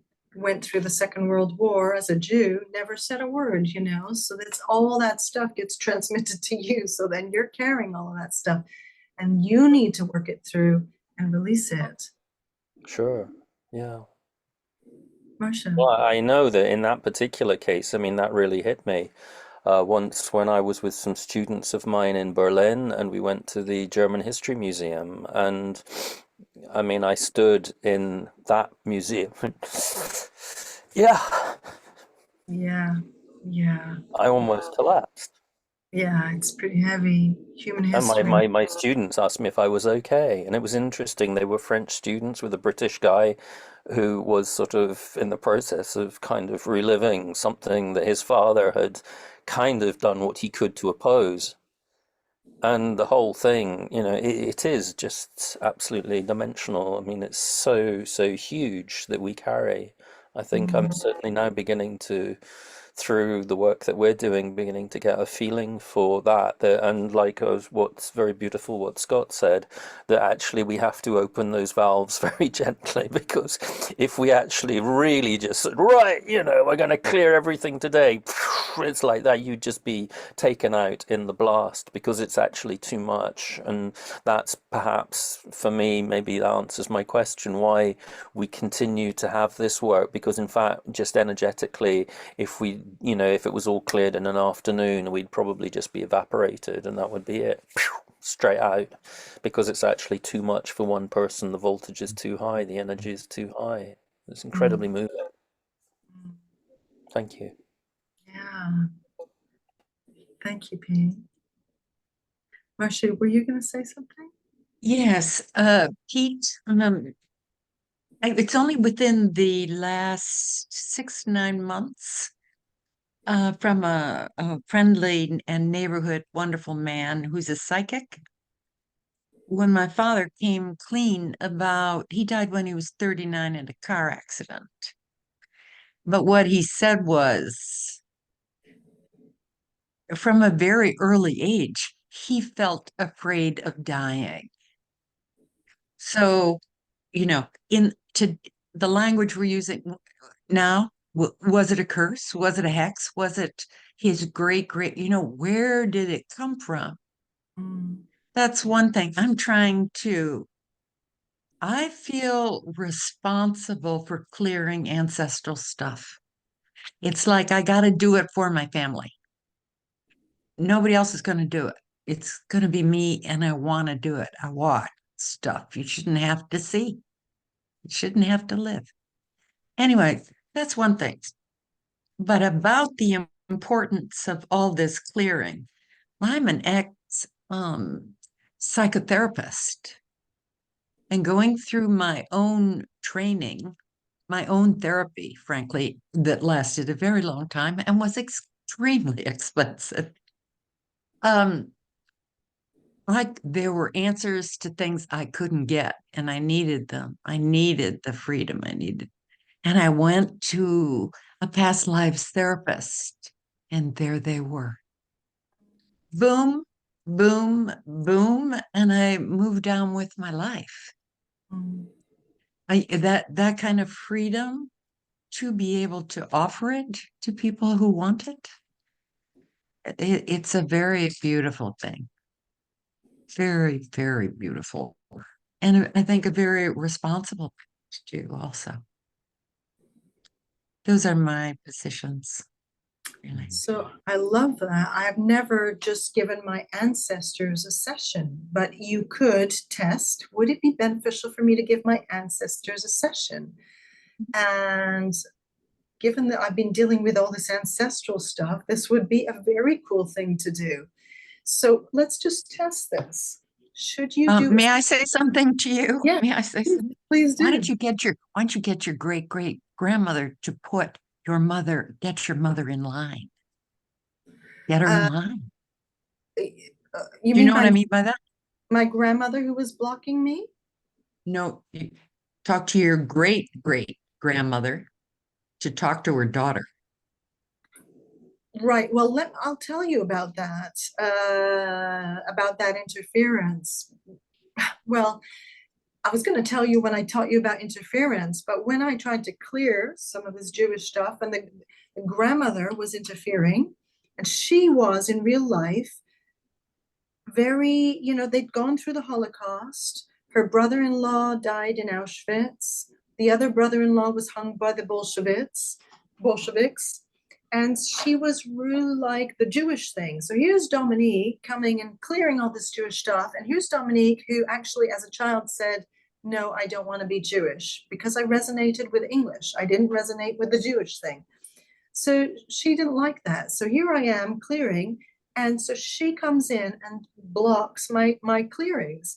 And I ask her to stop and she doesn't stop. I call in my dad and then he says, please stop. She stops for 5 minutes, but then the next time I go back, she's back at it.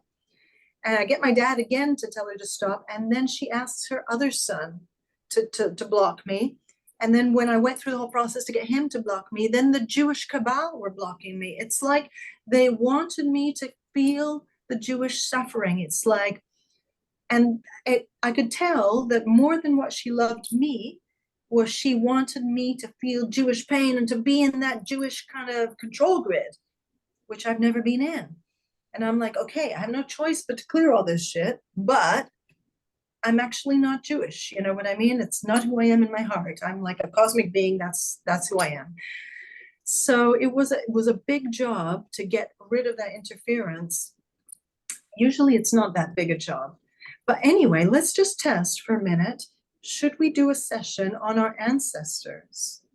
So I'm getting just to add, I mean, it's interesting that I actually did some work on ancestral healing, and since that time, about a year ago, actually when I do my Reiki circles, I always invite the circle of my ancestors, those who wish to join the circle, every time. And that was part of a beginning process of reaching out to all my ancestors in the spirit of whoever always, for the greatest and ultimate good, whoever wishes to is invited. And I've always extended now, I mean, for a whole year, I mean, that invitation to the whole circle. And I have felt actually quite a number of shifts, and it was quite unexpected because the impression I was getting was like many really appreciated that invitation and they didn't expect it. And it's been a very beautiful process, and I have my own little board for my Reiki healing, but they're in there along with my guides and the spirit teams and everyone else, so that has sort of evolved naturally, but there is a huge generosity. And I know from my studies of the ancestral line that a lot of the ancestors feel forgotten. Right. And there is a great sadness because we are so busy trying to survive, trying to stay alive, trying to sort of dodge the bullets and stuff. And actually there is then that. And so when you watch the films, as I did with my kids, of basically all of Miyazaki, then they are always honoring the ancestors. I mean, coming from the Japanese tradition where the ancestors are absolutely central. And so, particularly in Chihiro and things like that, where, they go into the forest and there are always, these little sort of sculptures and statues which are sacred to the ancestors, So the ancestors, there's a lot of love that I think needs to be unblocked from our part and is very healing for them. Yeah. So Debbie's asked, why would the ancestors want me to hold on to the pain? I think that means that I'm part of the tribe. Is that what you asked? Well, why did they want to hold on to their identity of the pain? Because that's what your nana's doing. Yeah. Can You have an answer for that? I think so. Go I for it. just got we get attached to our identity very, very strongly, which is something I felt over the last few weeks. And from that experience, I can tell that a lot of people, and even carry it on into their identity, it's who they are, which is the core of their being. So to be able to just let that go can be quite harsh and traumatic, and people and not very much like an imprint. This is who I am at my core. I am a persecuted Jew, for example, or if I and that actually is a block to a lot of people's healing as well. A lot of people with chronic illnesses that they've had for decades, that becomes them. That becomes their identity. I am this person with this illness, with this disease, with this. And then that becomes core to who they are. And to release that would mean to release everything that they know of who they are, of who themselves. And that can actually be really quite traumatic. So it's quite a difficult process to go through releasing those identities of self that we've put onto ourselves so harshly, or held on to so tightly, so to speak.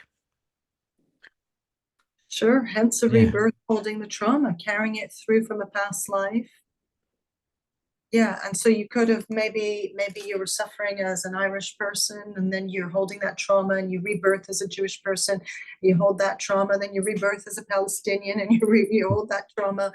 You know what I mean? You can dress it up in different ways, but you're holding the same block consciousness, which is whatever, whether it's the victim or you know, and then you're working through all of that on behalf of humanity in a way. And until you recognize it and release it, I suppose, you'll keep being rebirthed into that block consciousness. But also we're coming out of a denser period where less transformation. It was harder to transform, and now it's all kind of coming to the surface, and there's more potential for transformation. Anyway, we don't have that much time left, but I just want to finish the sequence of the session. So we've been talking about, I'll just come back to your question in a minute, Debbie, but once you've done the clearing, you are going to ask your teams to recode.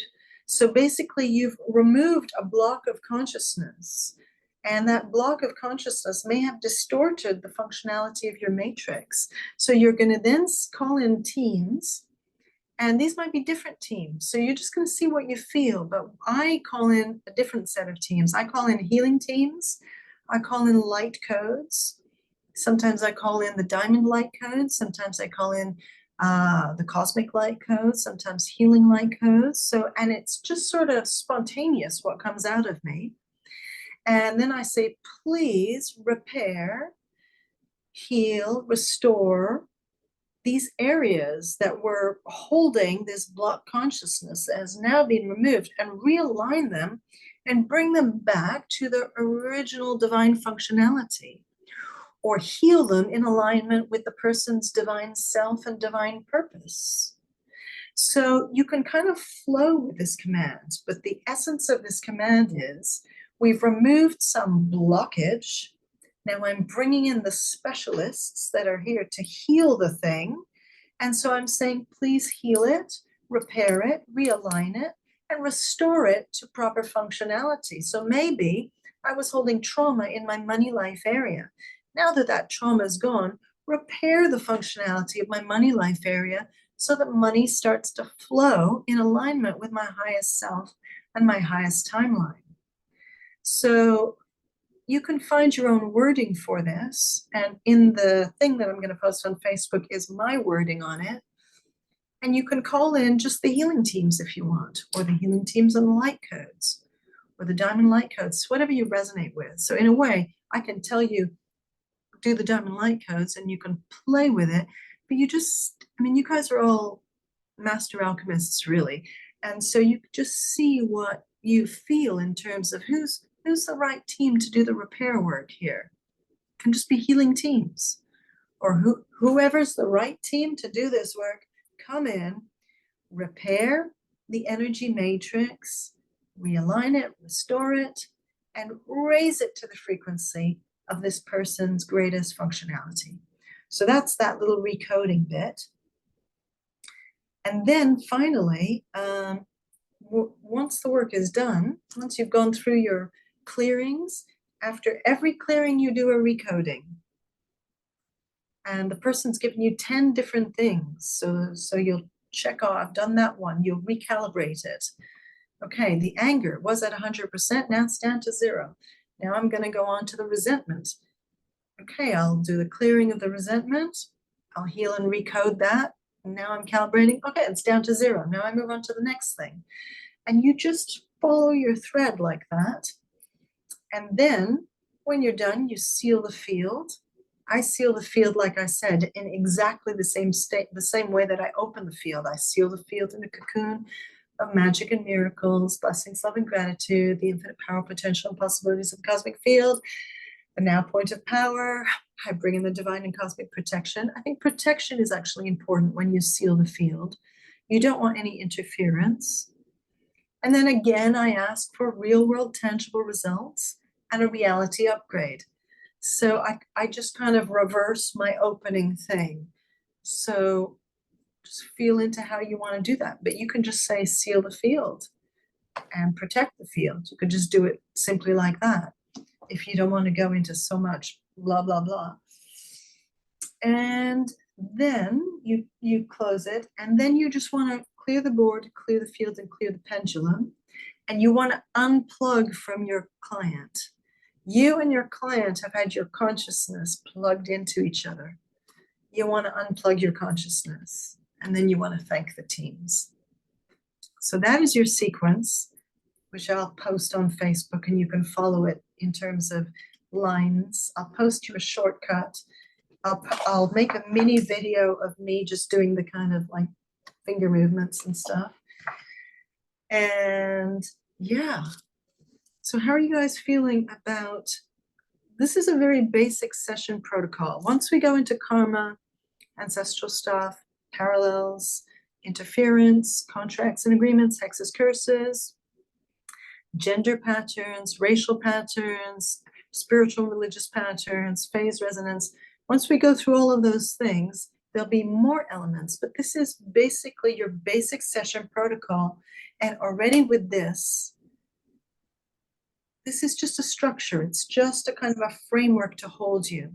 Call in the spirit teams, open the field, get the information, calibrate the information, clear and recode each thing one by one, seal the field, thank the teams, and then make sure you clear the field, and then just make sure you unplug from your client, because you don't want to walk around where your consciousness is still plugged into your client, because definitely don't want that. Yep, Scott? Just quickly on that point, I've been practicing telepathy with people, and I use a tea light to create the connection, a tea light candle. Oh, And then when I blow the candle out, that severs the connection. amazing. And I find that works really, really well for me, because it's like a physical, real world representation of something that's going on. And it really, those physical, real world representations I find really help me to. And the other person, when I blew it out, the other person went, oh, I felt that. So you have to ask for it to be severed gently, because otherwise they can get a bit of a pop tug. So yeah, I find just a little candle. That is really, really brilliant. And by the way, did anybody get that they needed to do a session on their ancestral line? I'm quite amazed that, like Pete, what you said, I think you were the one who kind of suggested it. And with all the ancestral stuff that I've been going through for 7 years, I cannot believe. I mean, I've worked on the ancestral patterns, but I've never brought in my ancestors as the client. And of course, you'd be tuning in a lot. Okay, what am I working on? You do, yeah, because me, it's coming up at 90%. Pete, yes, you have to do more on this. Anyone else need to use your ancestors? Marcia? Yes, need to work on your as your client? 100%, yeah. So I'm guessing that we all need to work on our ancestors as our client. So what I'm going to suggest, and I know that when we're doing a course, it's hard to find time to work after, but we could all try to do an ancestral session, and you might just do 15 minutes. Just test what's the level. It's a wonder we're not all crazy. I have been a bit crazy the last 7 years. Okay, so let's have a loose intention, and it's totally fine if you don't have time to do it. It'll be for another time. But if you have time, because actually it'd be good to anchor the whole session protocol to just work on your ancestors. And just when you tune in and see, when you do the first inquiry of like, what's the themes, just you tune into them and see what comes through.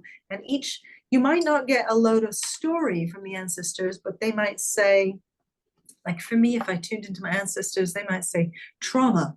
So then I test how much trauma, because I know, and it might be also being killed, right? Because I know that 2 of them were violently killed, probably more.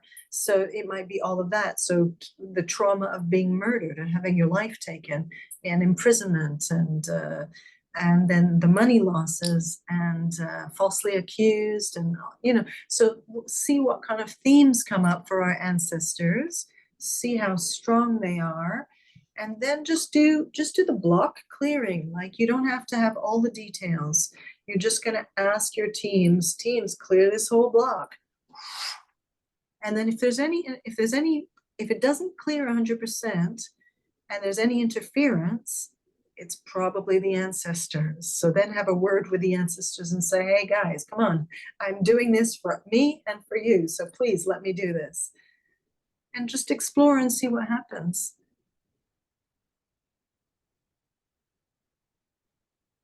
I'm getting a no from my ancestors and my grandmother saying I'm okay now. Like, that she's in this soul realm now where they did the healing on her, and I guess she wasn't so attached to the abuses that she suffered. And she's all right now, so she didn't need any. But I got a no from everyone, and then she's the one that spoke to me because she's in my spirit. In my personal team, she's the kind of voice of the ancestors. So I'm getting that now. I mean, maybe it'll change in the future, but that seems to be it. But maybe my parents might need it, but they're still alive and still suffering with things. Maybe that would be more suitable. Oh God. Yeah, that's a massive pile of stuff. Yeah, so I'll look into that. Yeah. Just try a little practice session, whether it's on yourself or your ancestors, just using the protocol, and just be loose with it, and don't stress if you miss anything. You don't need to be tight about anything. You know what I mean? If you forget it, your spirit teams will include it. Just be loose. All the skills will just drop in naturally in their own time. All I'm saying is there need to be no tension in your work. Your work will be effective. It's easy. I used to be very meticulous and like manic about it. Like, it's not necessary at all. So, okay, guys, well, that was today. So I'm just going to test. So next week, we're going to do the big technologies. And then after that, we're going to launch into the full matrix release with we're going to clear karma. We're going to clear ancestral. We're going to do all of that stuff, which maybe you will have cleared in your session, the ancestral stuff. We'll see. But anyway, I'll get this video posted ASAP. I'll put in the sort of little lesson plan on the Facebook.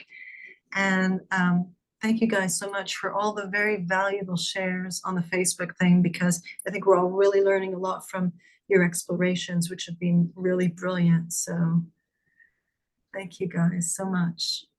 Dominique, can I just say that this session and the communication and everybody chatting and everything, it's just opened up potential. And it's also opened up what we don't really understand about ancestors, for me especially, because you think when you're dead, or well, you're not dead, but it's the thought that you hold that they're actually struggling as well. Yeah. And I've never really had that concept before, Right. especially with your nan and the way she has to hold on to her identity.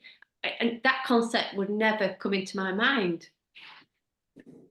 Me neither, until I experienced it, you know what I mean? Yeah. And I think that's the beauty of alchemy, is you discover these things as you explore your own consciousness, which is the most valuable thing in the alchemy. More clients are great, but what you do, the work on yourself, is where you really have incredible, well, you can discover amazing things with clients as well, but just this ongoing work on yourself will reveal things about consciousness that you never understood before. So it's really a fascinating adventure, really. Yeah. Thank you. And thanks, Pete, for sharing, and Scott and everybody else. Yeah, thanks so much, everybody. It's really good. Well, thank you, Yeah, thank all you. of you. Everybody. Bye. Bye, Bye. everybody. Hey, Bye guys. now. Take care. Sleep well. You Yeah. guys, bye. Bye.